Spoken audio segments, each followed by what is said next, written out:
கொலையில் முடிந்த பார் டான்ஸ். கொதித்துப் போன கோயம்பேடு. யான்சிக்கு இப்படியா சாவு வரணும்? கோயம்பேட்டுல மதுபான பார்ல டான்ஸ் ஆடுறப்போ ஏற்பட்ட தகராறுல காரை ஏத்தி இளம்பெண் கொலை செய்யப்பட்ட விவகாரம் தமிழகம் முழுக்க பலத்த அதிர்வலைகளை ஏற்படுத்தியிருக்கு. இந்த நிலையில இந்த விவகாரம் தொடர்பா 6 பேரை சென்னை போலீசார் கைது பண்ணியிருக்காங்க.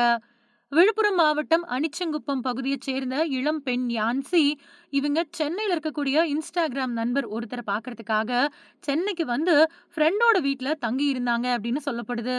இந்த நிலையில நைட்டு 17 வயசு சிறுமியும் தன்னோட தோழியுமான பெண் ஒருத்தர் கூட சேர்ந்துக்கிட்டு கோயம்பேட்ல இருக்கக்கூடிய தனியார் மதுபான பார் ஒண்ணுக்கு போயிருக்காங்க. அவங்க கூட ஆண் நண்பர்கள் 2 பேரும் போயிருக்காங்க. இன்னொரு பக்கம் அதே பாருக்கு சுமந்த் சக்திவேல் அப்படிங்கிறவரு தன்னோட ஃப்ரெண்ட்ஸ் கூட வந்திருக்காரு. அப்போ அங்க மது குடிச்சிட்டு டான்ஸ் ஆடுறப்போ 2 தரப்பினருக்கும் இடையில தகராறு ஏற்பட்டிருக்கு. இதனால பார்ல இருந்த பவுன்சர்கள் 2 தரப்பினரையும் வெளியே அனுப்பியிருக்காங்க. நள்ளிரவு நேரத்துல வெளியே வந்த 2 தரப்பினரும் ஒருத்தர ஒருத்தர் தகாத வார்த்தைகள்ல திட்டிக்கிட்டதா தெரியுது. அதுக்கு பின்னாடி அங்கிருந்த காரை எடுத்துக்கிட்டு சுமந்து, சக்திவேல் அப்புறம் அவங்களோட ஃப்ரெண்ட்ஸ் எல்லாருமே போயிட்டாங்க. யான்சியும் அவங்களோட ஃப்ரெண்ட்ஸும் இருசக்கர வாகனத்துல போயிருக்காங்க. அப்போ மது போதையில இருந்த சுமந்து, சக்திவேல் வேகமா போய் கோயம்பேடு பாலத்துக்கு கீழ இருசக்கர வாகனத்துல போய்கிட்டு இருந்த யான்சி மேல மோதிருக்காரு. இந்த விபத்துல யான்சி தலையில பலத்த காயமடைஞ்சு சம்பவ இடத்திலேயே உயிரிழந்துட்டாங்க. அவங்களுக்கு பின்னாடி உட்கார்ந்துட்டு வந்த 17 வயசு சிறுமி பலத்த காயங்களோட கீழ்ப்பாக்கம் அரசு மருத்துவமனையில சிகிச்சை பெற்று வராங்க. இந்த விபத்தை ஏற்படுத்தின சுமன் சக்திவேல் அப்புறம் அவரோட ஃப்ரெண்ட்ஸ் அங்கிருந்து தப்பிச்சு போயிட்டாங்க. இந்த சம்பவம் தொடர்பா வழக்கு பதிவு செஞ்சு விசாரணை செஞ்ச கோயம்பேடு K11 போலீசார் சம்பவ இடத்துல இருந்த சிசிடிவி காட்சிகளை ஆய்வு செஞ்சு விசாரணையை தீவிரப்படுத்தினாங்க.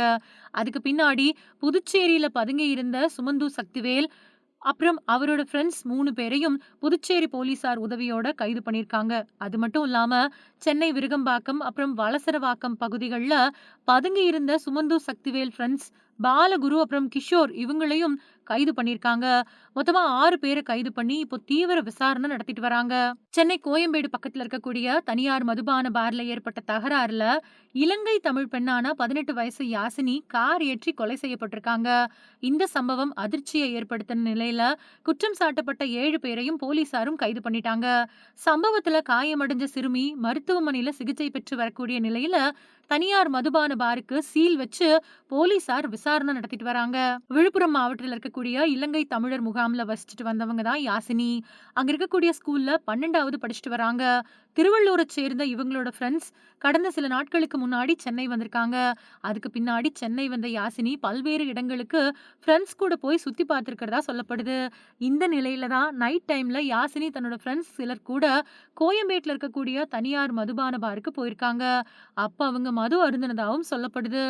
மது குடிச்சிட்டு தன்னோட ஃப்ரெண்ட்ஸ் கூட டான்ஸ் ஆடிக்கிட்டு இருக்கும்போது தான் சுமன் சக்திவேல், பாலகுரு மாதிரியான 7 பேர் அவர்கிட்ட தகராறுல ஈடுபட்டதாகவும் சொல்லப்படுது.